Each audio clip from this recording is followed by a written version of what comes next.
Hello, feedback. Are you there? Perfect, perfect. We're able to figure it out. So sorry about the wait, everybody, and thank you for being patient.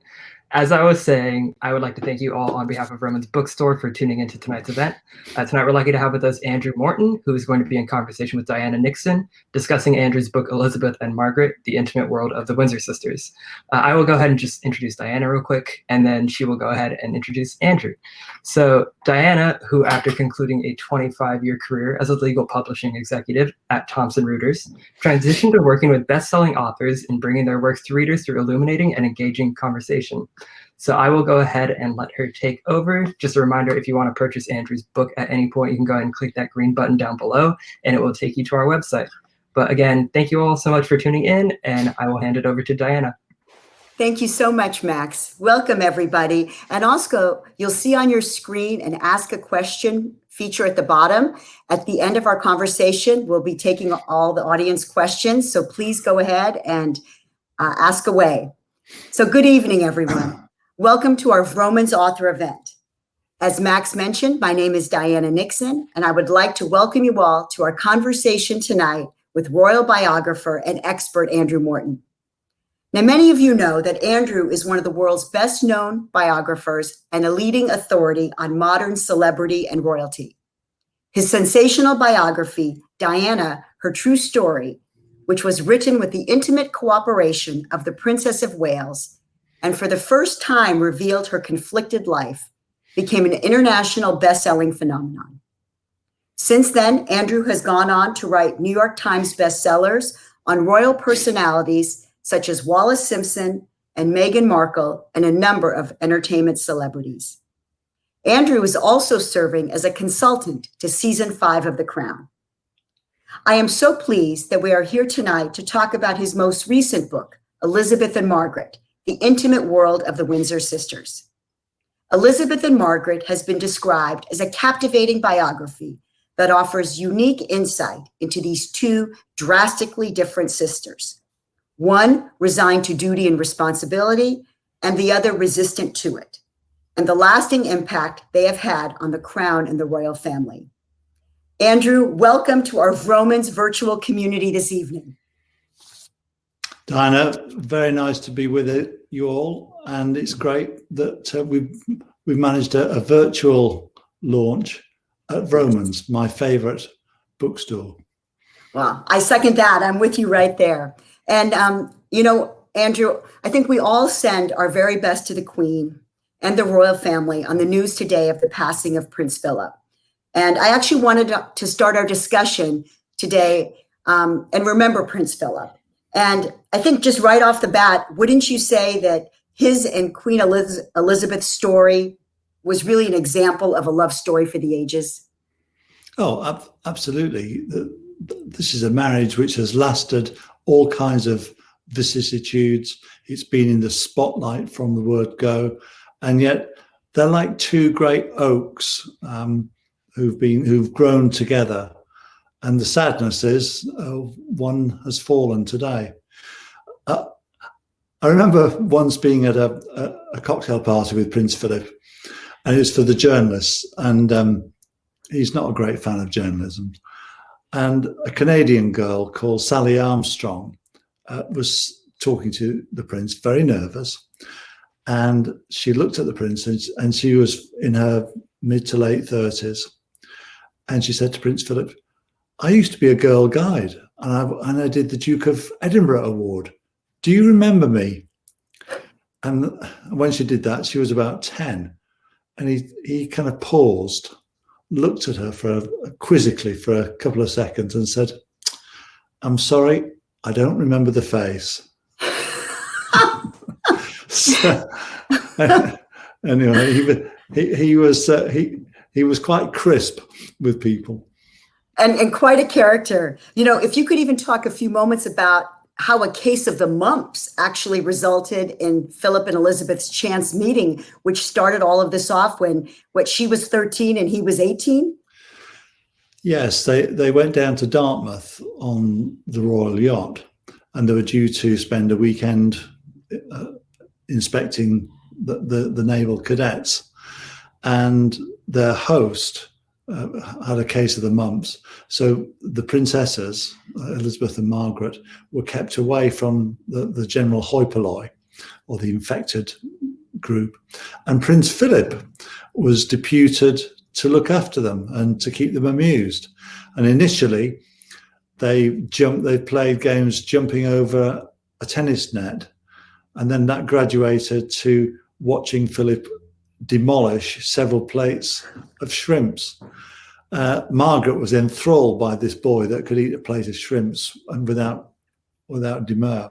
And Elizabeth, who at that time tended to wear the same kind of clothes as Margaret, was pink-cheeked and obviously enamored with this young man. The debate has always been that it was his uncle Louis Mountbatten, who was their host, had organised this and orchestrated it, given the fact that Prince Philip was very royal, linked to Queen Victoria, and the royal houses of Germany, Denmark, and of course Greece, and was a suitable candidate for future marriage. Well, despite Lord Mountbatten's support of the relationship, there were a lot of people that were against this match. And can you talk about their charming courtship and actually Margaret's role in supporting this romance and the romance growing? Because this all started when Elizabeth was at a very young age. Her infatuation. Yes, it's very interesting, as far as I'm concerned, as a biographer, that both Elizabeth and Margaret fell madly in love with somebody when they were quite young. Margaret when she was 16 with Group Captain Peter Townsend, and we'll talk about him later, and Elizabeth when she was 13. And don't think this was just some kind of biographical conceit. During the war, one of their friends, Alethea Howard, Fitzalan Howard, she was let into the secret of Elizabeth's quiet passion or rapture or enrapture for Philip.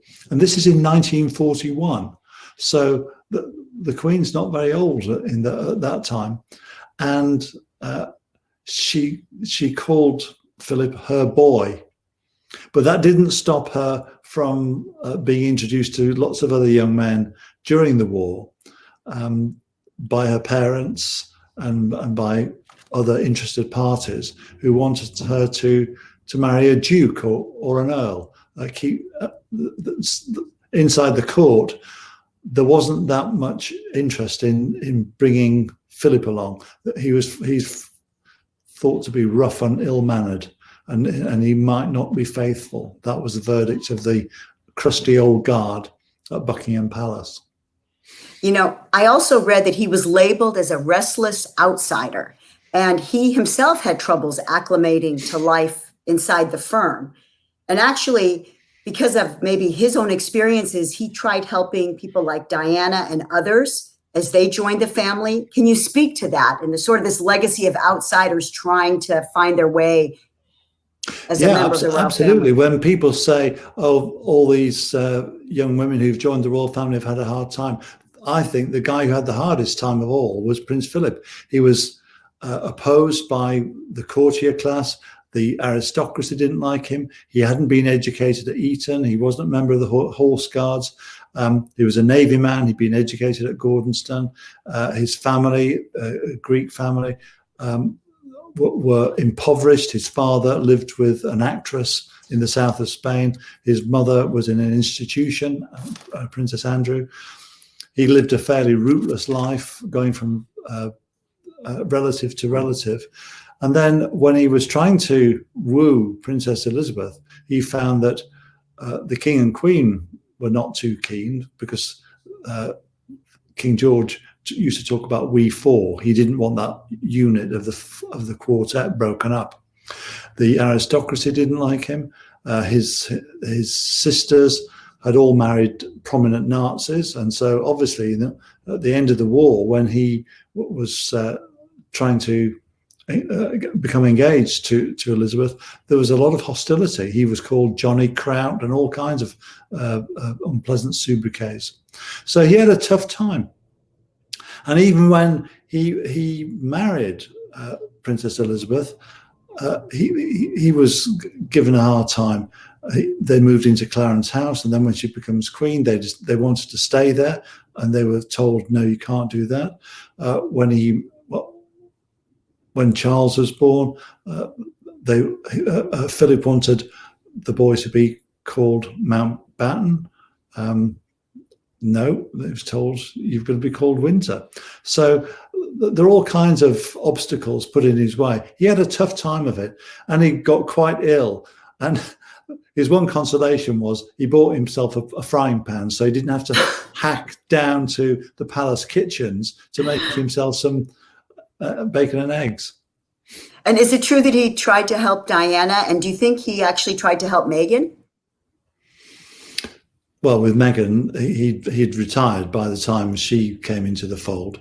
With Diana, he did try and help her up to a point.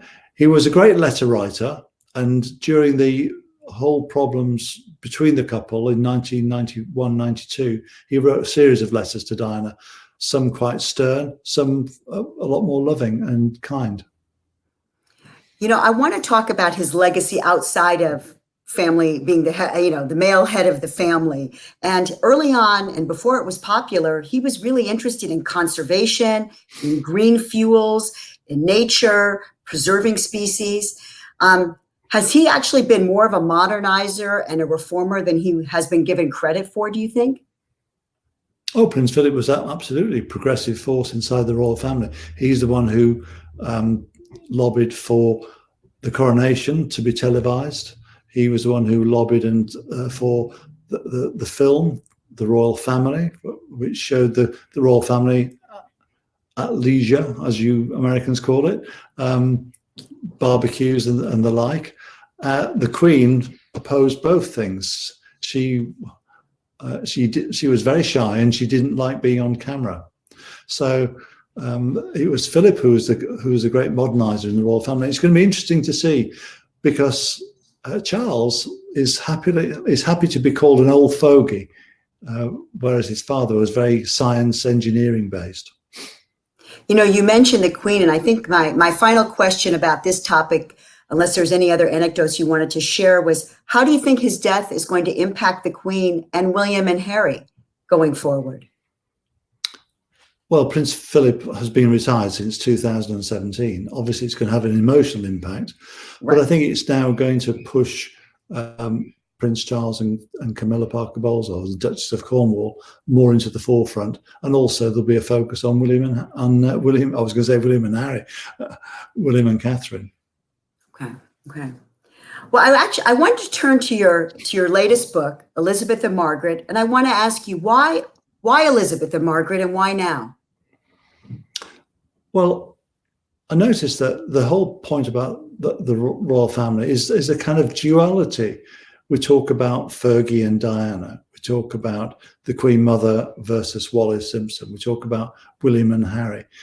And I addressed Margaret and Elizabeth, and I thought, well, they're the original, as it were, salt and pepper royals, a spicy duo who lived together for the early part of their lives. And there's a huge contrast between their lives and previous queens of England. Their sisters lived very distantly from the sovereign. So this was a very intimate relationship, which was forged both in the nobility, but also in war and in the need to be a sovereign and a subject. Well, to that point, I found your book a great read for many reasons. And one of them is because it's really multi-layered. You have these intense sibling dynamics, and then you have the role that the sisters played. You know, first, as you mentioned, they start off as equals, as co-princesses. And then in a sudden twist of fate, they become a heir and a spare and a monarch and a subject. And this is all against the backdrop of World War II, the slow demise of the British Empire, the technical and social and economic changes that are going on.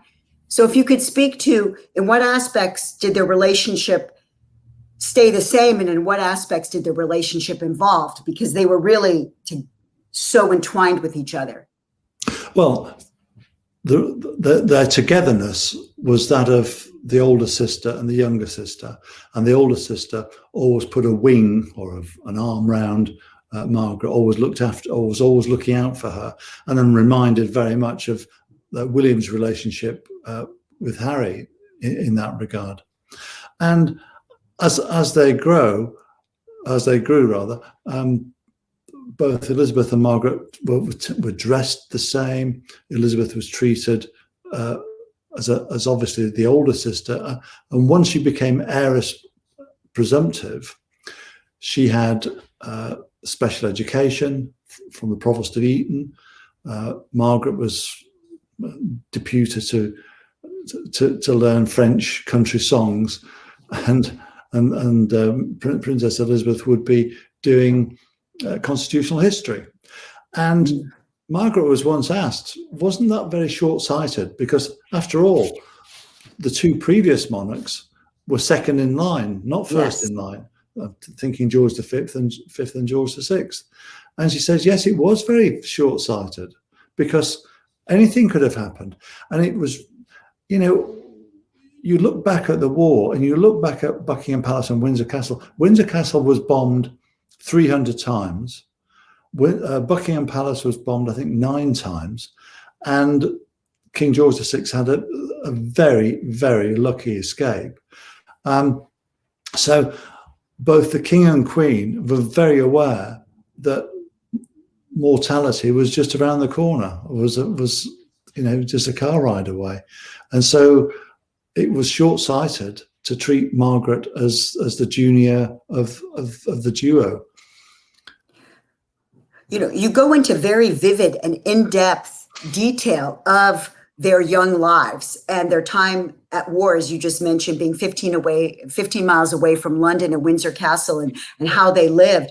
How did you have access, or how did you obtain access to all this detailed information? Well, their governess, Marion Crawford, she kept a diary and she published a book. But more than that, she kept a whole lot of correspondence back and forth with the former editor of Ladies' Home Journal, and that's kept in an American library. And let me let you into a secret. American libraries are full of stuff about the royal family. And for myself, who lives in Pasadena, it's a great resource. Whereas most British authors are stuck with Oxford and Cambridge libraries. There's 50 states here to have a go. Wow. And I found that out initially when I was writing a book on Wallace Simpson.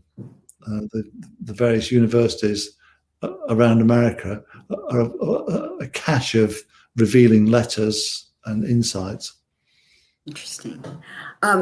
You know, so many of us have watched The Crown, and we know King George's famous statement, pride and joy.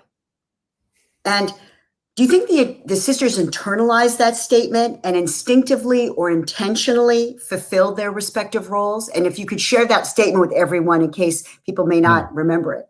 George VI referred to Elizabeth as my pride and Margaret as my joy. And Margaret was this cuddly, bubbly little thing, and George VI couldn't believe that he'd produced this rapturous little bundle of joy. And with Elizabeth, she was more serious. She's obviously older, 4 years older, but she was also more sensible, more even, shyer than her sister. And at some of these cocktail parties at Windsor Castle during the war, Elizabeth always relied on her sister to hold the fort, to keep everybody amused with some of her wisecracks. So George VI adored both of them. And it's been said that the love of Margaret's life was really her father. And where she's laid to rest, where her ashes are laid, are next to her father in the crypt at St. George's Cathedral. Church. Were the sisters ever jealous of each other? So Margaret jealous of Elizabeth's role and Elizabeth jealous of Margaret's freedoms? Because they live very differently as adults. Margaret was super jealous of Elizabeth from time to time. And in fact, Elizabeth would say, "You always want what I've got." I mean, how many kids have... that's a refrain that everybody will know. So Margaret was always jealous that her sister was getting a better education, had more access to her father or to her mother, was being treated differently, and especially during the war, when Elizabeth joined the ATS, this territorial service, where she learned to drive a 3-ton lorry, change the oil, the wheel of a truck, drove the truck into the courtyard at Buckingham Palace. And Margaret was incandescent with jealousy. And also, the flip side was when Elizabeth was there as sovereign, reading her interminable red boxes, or going to one of these film nights, watching some execrable film that with a whole lineup of stars that she had to make small talk to. And then Margaret with her pals would be out night clubbing and then going to the cinema at her will. She was very, of course, there was the thought there, if you want to be queen, be my guest. You talk about how close the sisters were to their father. Talk about their relationships with their mother. Yeah, it's very interesting how that relationship evolved. Queen Mother, hugely Christian, very stern, and Edwardian. Not stern, but stern in terms of morality. Very much the Edwardian. And growing up, they used to have Bible stories every morning. Queen Elizabeth was always a great enjoyer. She was always able to make a party go with a drink. I remember talking to her once in Toronto at a reception, and I'm 6'4", she's about 5 foot nothing, and she said to me, "Have you got a glass of champagne?"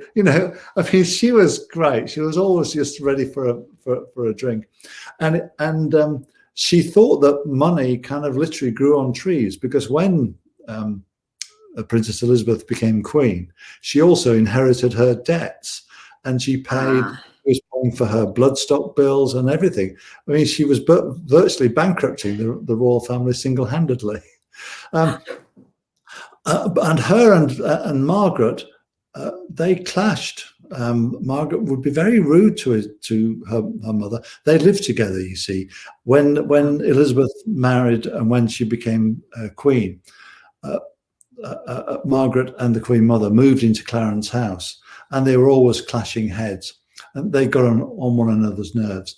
And when George VI died, they were both also grieving, so they were no comfort to either one of them. And the strong one, the one who had to really hold the ring, was Princess Elizabeth, the new queen.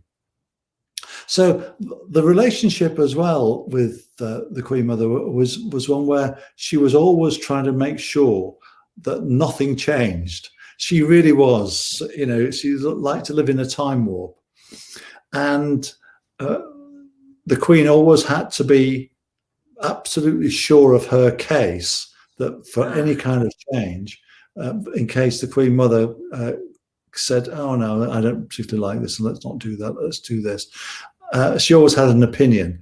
And I found it interesting that after her death in 2002, the Queen seemed to be more relaxed, as it were, more flexible, less rigid, because beneath that frothy, smiley, twinkly image that the Queen Mother had was a very stern and ramrod straight lady. And I know I'm jumping ahead a little bit to when Margaret passes, but she passes shortly around the time that the Queen Mother passes. And how did Elizabeth handle both of those passings being so close together? Well, with difficulty. I mean, as she as she said, she gave a public broadcast about her mother.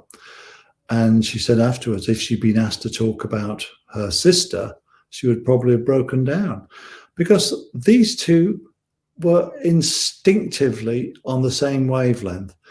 Margaret, and as I explain in the book, Margaret was very loyal to her sister, and she saw and understood exactly the difficulties and the loneliness of being sovereign, especially at such an early age. Remember, she had to give up effectively being a mother. She could barely see Charles and Anne because she was, 1 minute being dragged here, next minute you've got to see the Prime Minister Churchill. There's a crisis here. There's a investiture. There's diplomatic party. I mean, she's having to get to grips with all this, age 26. And as she said herself, there was no rule book.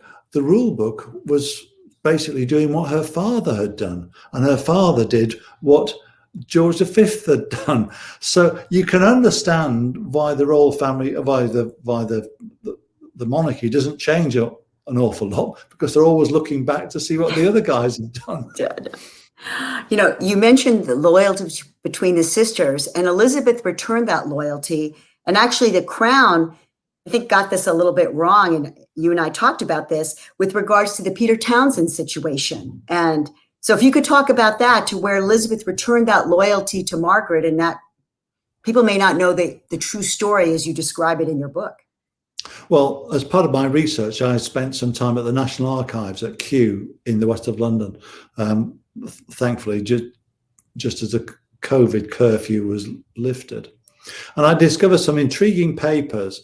The commonplace explanation of the relationship between Peter Townsend and Princess Margaret is that it was a great love affair of her life, and that she was prevented from enjoying it because of the Queen, because the Queen stopped her from doing so.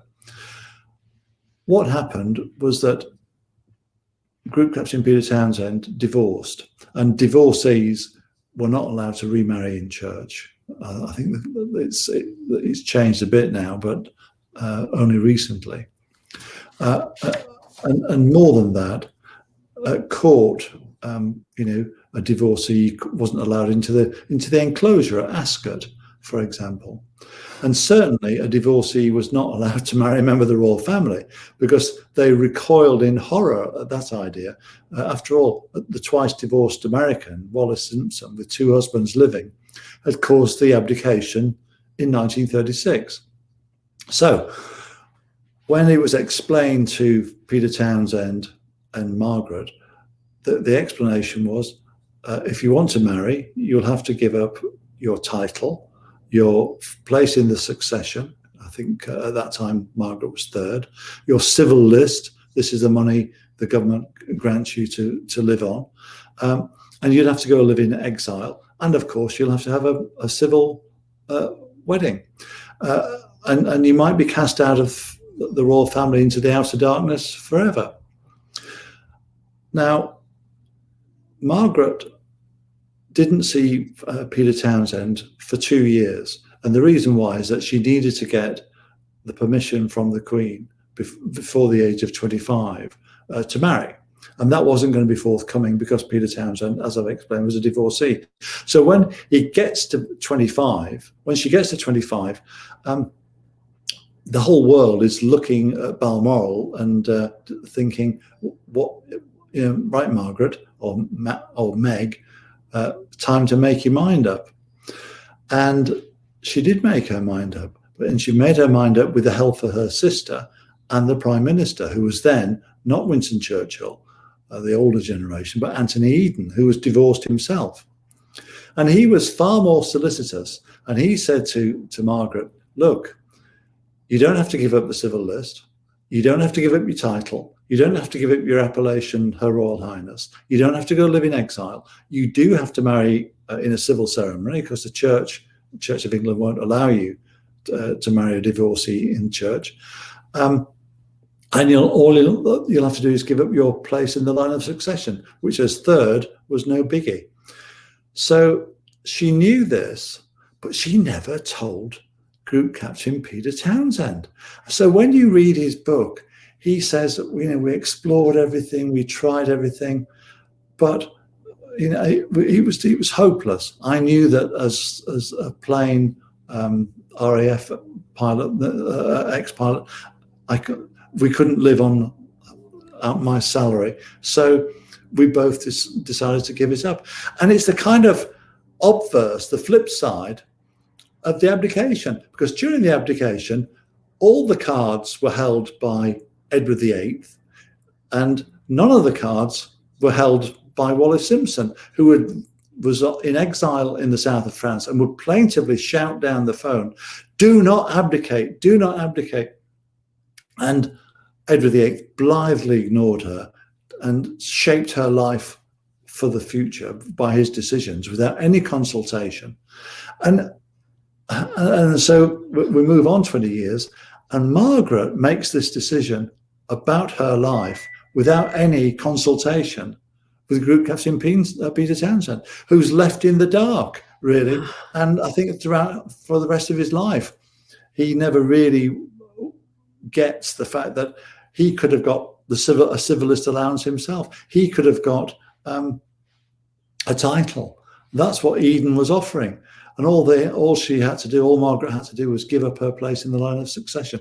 And the crucial thing is that the Queen wanted the happiness of her sister, and was prepared to accept some kind of criticism of the monarchy, because remember, a lot of church-going people in Britain were opposed to this match, a stain on the monarchy, in order that her sister could be happy. And I think that's a more intriguing story in a curious kind of way than the Queen being a kind of a martinet and telling Margaret what she could or could not do with the rest of her life. You mentioned the church. Can you speak a little about their faith and how faith was important to both Elizabeth and Margaret? And was it different to them? Was it important to them in different ways? Hey, it's Max. Just dropping in real quick, letting you know we're at about half an hour right now. Thank you, Max. Right, thanks. Yeah, very quickly. The faith was very important to both women. They were both taught Bible stories by their mother. Margaret would often befriend Church of England vicars. She was quite devout, probably what you might call an Anglo-Catholic. She liked the bells and smells of the Catholic Church, and was at one point in her life was thinking about converting. She met the Pope. She had a lot of Catholic friends, but her loyalty to the Queen, because another rule in the royal family is that you cannot marry or be a Catholic in the House of Windsor. So she gave that up. But the Queen too is very devout and attends church every Sunday. You write in the book that Margaret said she was okay with being the younger daughter, but not being the younger sister. And I want to touch a little bit about the difficulty of finding one's place in the world as a sibling to the monarch. And when I read that, it actually made me wonder if there are any parallels between the worlds that William and Harry inhabit, that kind of a trajectory. Well, the trajectory of Elizabeth was pretty well mapped out, even though she said that there were no rules. There were lots of engagements, lots of things she needed to do: read the red boxes, meet diplomats, attend investitures and garden parties, and so on. For Margaret, there was no such a path. She had to make her own way, and in a way, she was quite lost for some of her life, looking for a cause that she could really invest in. Yes, she was the patron of the Royal Ballet, which she very much enjoyed, and also a children's charity. But she never really kind of caught the imagination with some foundation or charity that really bore her name. And I'm thinking of her Princess Anne, who, she could have just drifted off into the far horizons, but embraced Save the Children Fund and turned that modest charity into an international concern. What would Margaret have been like had she been born first and had been the monarch? Well, a few people have wondered about that. I think the monarchy would have been far more metropolitan, far more arts and theatre and opera and, concerts in the courtyard of Buckingham Palace, sonnelumiers outside Buckingham Palace. I mean, having said that, over the years, the Queen has become more relaxed. So we've had Brian May from Queen playing on the roof of Buckingham Palace memorably. But the Queen is unashamedly a country person. She always dreamt of being a farmer's wife and living in the country with children, dogs and horses. And she's a country monarch. Margaret would have been a town monarch. And that's the contrast between these two women. Charles and Camilla will now, as you mentioned earlier, come to the forefront. But also really the future of the monarchy is William and Kate. And are there any lessons from your book, Elizabeth and Margaret, that they could take away from in terms of helping them as they start planning and as they start navigating their futures? Well, I personally think that they've navigated it very shrewdly, and on the way they've navigated it is exactly the lesson they could have taken from this book, which is it's a long corridor, it's a marathon, not a sprint. And if you try and hit the ground running and race away, you don't get very far.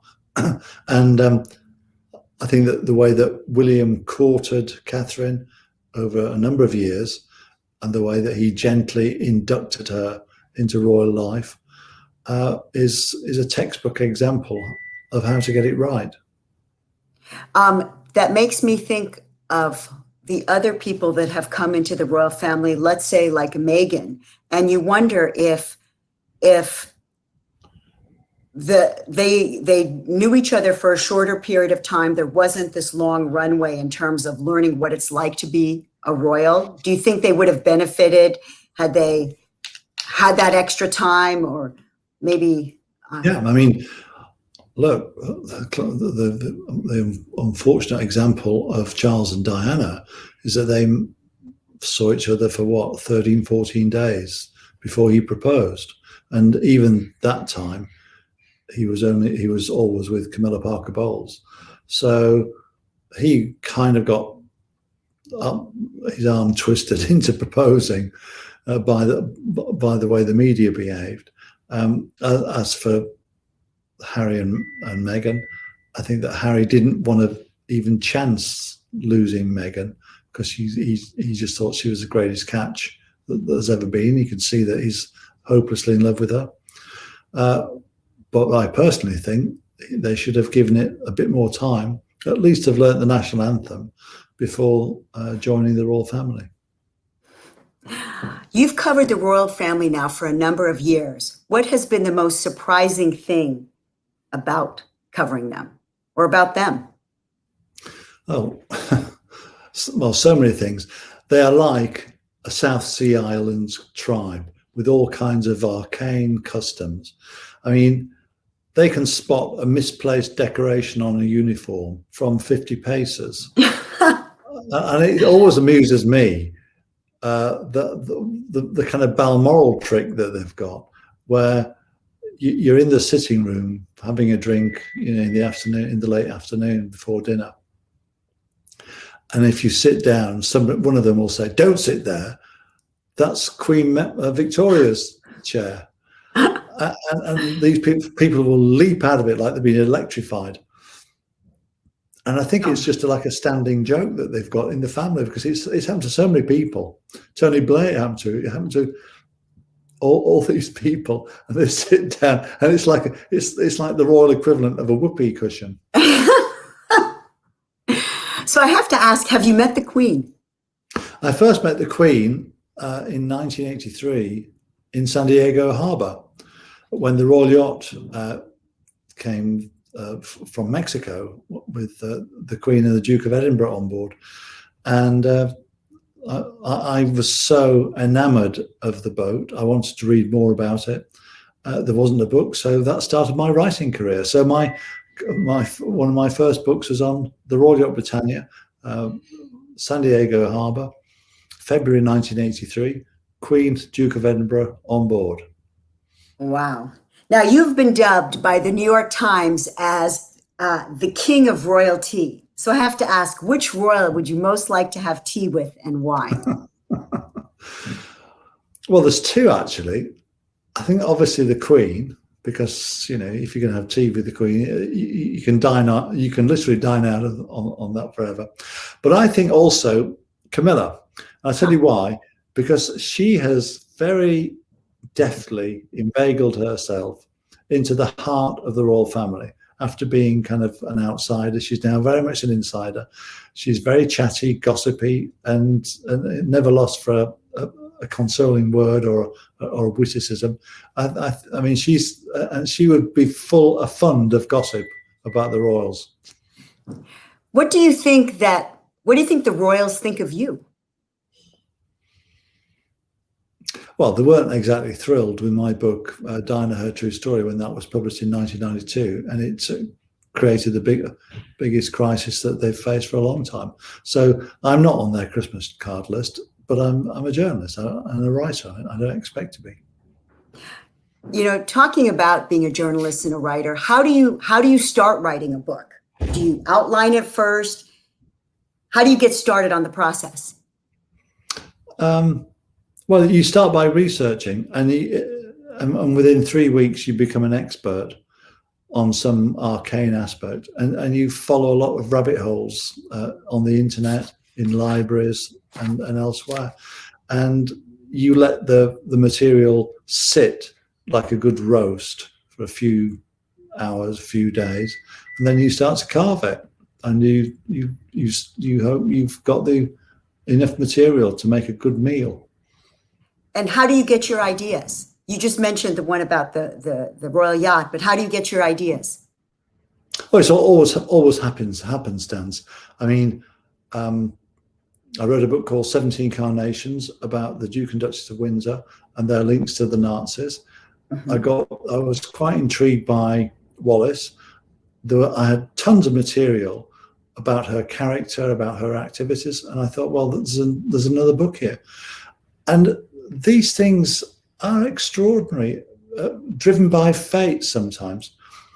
I mean, I went to Wallis's old school just outside Baltimore, and then just a few miles down the road, I mean, literally 10 miles down the road, was the woman who nursed the Duke of Windsor in his final hours. And his final words were, you know, Wallis, Wallis, Wallis, Wallis. You know, it was extraordinary. And even my book on Meghan. I live in Pasadena, as you know, and people would come up to me in the street and say, "You better go to Rose Tree Cottage because that's where Meghan came to learn how to drink tea." And then, you know, the photographer at the school that she went to lives nearby.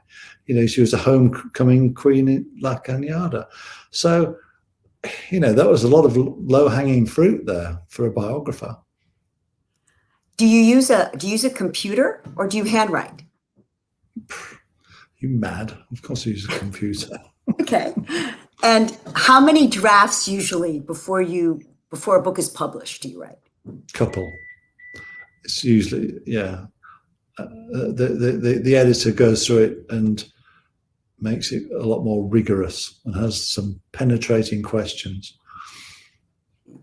And my final question for now is, what are you working on? What's next? Well, I'm helping out with The Crown, as you mentioned. I'm thinking about Winston Churchill and his links to the House of Windsor. But we'll see. I mean, this has been a turbulent year for both, obviously, with what's going on inside the royal family, but also with COVID. And an awful lot of libraries still remain closed. As I'm getting ready to ask our audience if they'd like to post some questions, I want you just to reflect on one final topic, which is the Queen has been there and is turning 95 later this month. And she, I think, has come through COVID, as you and I have talked about, and her leadership continues. And I read something that said that so many people were happy when she gave her first COVID speech, that she was still there for everyone, sort of leading the charge. And you could reflect on her legacy as she is in the sunset of her reign. And we may face a day at some point like we face today with regards to her. Yes, I think that Prince Philip's death has made the British nation think in baby steps of what's going to happen next. Obviously, the Queen has lost her mother, her husband, her sister. She's now reliant on the advice and the friendship and love of her children. So that's been, what's been going on recently. But we've also got the fact that she's taken to social media like a duck to water. And her speeches, the "We'll Meet Again" speech, is one which brought tears to the eyes of many people, because at the time Britain was consumed by a pandemic, and we didn't know that there was going to be a vaccine around the corner, and people were dying in their thousands. And he was reminiscent of the Second World War. I mean, America, thankfully, has never been invaded or even been threatened by invasion, but in Britain we've gone through that, and we've gone through bombing. And my mother's, who's a little bit older than the Queen, remembers all that. And there's that generation who have shown kind of spirit and phlegmatism in the face of danger, and that's what I think the Queen reminds us all about. Well, thank you, Andrew. I'm going to take a look right now at the Ask the Question area and see. We have a question here. With the death of Philip, what, if any, changes do you expect to see from the Queen and from Charles and William? And I'll throw in Harry, because I know that you mentioned that Prince Philip has been retired since 2017, but separate and apart from his official role, I'm talking about his behind the scenes role in terms of bolstering the family, keep being a glue for the family members while the Queen is still working. Yeah, I mean, well, he's older than the Queen, and as I say, he's been retired since 2017, and he's been living on the Sandringham estate. When there was the summit between the Queen, Prince Charles, Prince William, and Prince Harry about Harry and Meghan's future, the Queen, just to keep his blood pressure down, had him go for a drive with Lady Mountbatten, one of the formerly Penny Romsey, Countess Mountbatten, around the state and beyond, so he wouldn't get himself into a state. Because you think back to the Diana's funeral, and there used to be a squawk box between Balmoral, Buckingham Palace, and Downing Street. And on one occasion, Prince Philip interjected to this kind of back and forth and said, "There's some poor children, we're trying to look after," and he got himself into a right old state. And he's not a guy I'd like to have crossed. Yeah. But yeah, I think that what's happened is that there's been a step change, and that the Prince of Wales has now got a big burden on his shoulder. He now has to show leadership, independent leadership, whilst the Queen,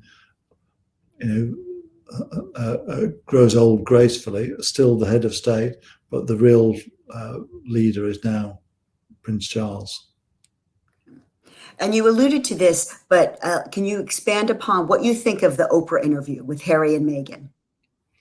Well, the interview has been talked about endlessly. It's over a month now. And basically, my conclusion is that it's their truth, not the truth. And so many of their assertions don't particularly add up. But if they believe them, that's what their belief is. I mean, I don't want to get involved in American politics, but certain people believe that the election was a fraud when there's no evidence for that. That's their belief. Millions and lots of people believe that.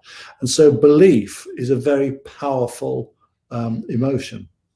Logic is often trumped by belief, to coin a pun. And we have another question. What is the relationship like between the palace and the royal rota? Will it ever change? That's a good question. The Royal Rota, for those who don't know it, is basically accredited journalists, photographers and others who are allowed access to Buckingham Palace for various events. And they pass on the information that they've got to other journalists and photographers. So if you're a Rota photographer, you will take a picture of, say, the Queen, the Trooping of the Colour, and then you'll share that with everybody. And that's the Rota. The Rota system has worked quite well, and I don't see it changing over much. And then how did Tony Snowdon manage to maintain a good relationship with the royal family after he and Margaret divorced? Well, this goes to the heart of the relationship between Margaret, Elizabeth, and the Queen Mother. They adored Tony Snowdon. He was charming, he was winning, he was endlessly polite, but not, he was deferential, but not obsequious. And he was very much liked by the Queen and the Queen Mother. In fact, the Queen gave him the job of organising the investiture for Prince Charles in 1969. Now, when their marriage started to collapse, knowing Margaret as disobedience is my joy, always naughty, always pushing back the envelope, they suspected that it was half a dozen of one, half a dozen of the other. They never really discovered that Tony had been very vicious and almost exhibited mental cruelty towards Margaret, putting nasty notes like "I hate you" and 24 reasons why I hate you in her, under her pillow, in her underwear. It was just kind of sick. But the Queen and Queen Mother never saw that. They just saw the charming, effortlessly beguiling Tony Snowdon, who, spearheaded campaigns for the disabled, who did work with the homeless, and his photography at the time was really cutting edge. And Margaret really wanted to help him and be his, his Girl Friday, but he wouldn't have it. And the reason why he wouldn't have it was because he was having endless affairs with different women on various escapades that he was on. Were the Queen and Margaret particularly close to each other's children? Any favorite nieces or nephews for either of them? Very good question. Margaret was very close to Princess Anne, and was almost like a second mother. She, helped to organise her curriculum at the nursery school that she went to in the palace. She would look at her drawings, help her with maths and all that kind of stuff, whilst the Queen was away on these endless tours to Australia, Ghana, and elsewhere. And then on the other side, and by the way, she was thrilled when Anne went to Benenden, a boarding school for girls, and she became the first royal princess to have an outside education, because Margaret always resented the fact that she hadn't been properly educated. And towards the end of her life, she would, she was an autodidact. She would read books of philosophy with a dictionary by her side. She would discuss things with Oxford dons or Cambridge dons. She was part of that intellectual world, or wanted to be. On the other side, when she divorced, the Queen really took Sarah Armstrong Jones under her wing, took her to horse gymkhanas, took her to Balmoral, or they were always a feature on the Royal Yacht. So, Sarah and David Linley were well catered for by the Queen, and it made me kind of think that all this talk of the Queen being cold and not very, and an indifferent mother doesn't really add up. I mean, even when she was in Malta, she left the kids behind, Charles and Anne, but she befriended families there. And when I did my research, because I went over to Malta and spoke to a number of people who remembered her, and they used to call her Aunt Betty. And she still remembered them, and they had a great affection for her as just a well-balanced woman and a mother. It's interesting because Elizabeth had Malta, who I know that Margaret visited there, and Margaret had Mustique, and these places where they, I think, have found great joy. Yes, I mean, for Margaret, Mustique was a mixed blessing in a way. It was great to go away in the winter for somewhere nice and warm and so on. But in Britain, which had the 3-day week, strikes, all kinds of things going on, people were very resentful, and there was talk in Parliament of stripping her of her civil list. There's no one more jealous than a Brit in February. As living in Pasadena, I love to irritate my friends by saying it's blue skies and 80 degrees outside. And the palm trees are swaying. Yeah, correct. I love it. What's it like working as a consultant on The Crown? Any fights on what is portrayed? Well, actually, it's a Zoom screen like this with about 8 people on it, all highly articulate, very creative people, script writers, and they really do a deep drill into the events. I mean, to the nth degree. Like, for example, I had a little office in my house, and in my daughter's bedroom, and they said, "Do you know what kind of wallpaper it was?" Wow.